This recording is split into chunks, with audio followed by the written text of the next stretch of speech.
Naxçıvana getdik. İndi Naxçıvandan qayıdırıq.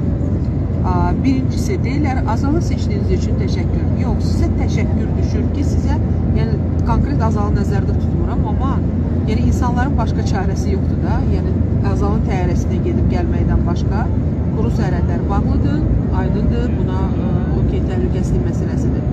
Başqa avia daşıyıcılar da buraxılmır Azərbaycana da və Türkiyə hava yollarından başqa. O da faktiki demək olar ki, bizimkidir. İkincisi, deməli qiymət 50 manat olanda uşaqlara su və ya şirə verilirdi və bulki, nəinki uşaqlara hamıya.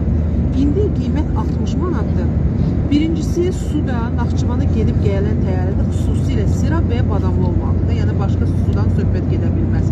Əgər bu bizim milli koloritimizdirsə, milli biz avia daşıyıcı ilə Naxçıvan kimi yerə əzəli bir torpağa gedib gəlirsə, qədim bir torpağa, orada da Naxçıvanın suları olmalıdır. Üçüncüsü, yəni 100-110 nəfər arasında, sərnişin arasında zənnimcə 10-15 dənə uşağı, 15 nəfər uşağı Azal üçün nəzərə almamaq, nə bilim, mən yaraşdırmıram. Heç yaraşdırmıram. Halbuki hətta Azalın təyyarəsinə, dünyanın listələri təyyarəsinə oturanda deyirlər, hörmətli sərnişinlər və əziz uşaqlar. Yəni uşaqları nəzərə almamaqda, yəni bu nə dərəcə düzgündür. Mən belə anlayıram ki, Azərbaycanda son vaxtlar çox gözəl bir tendensiya var. Qiymət qalxdıqca keyfiyyət də gəllə məğlulat gəlir aşağı. Belə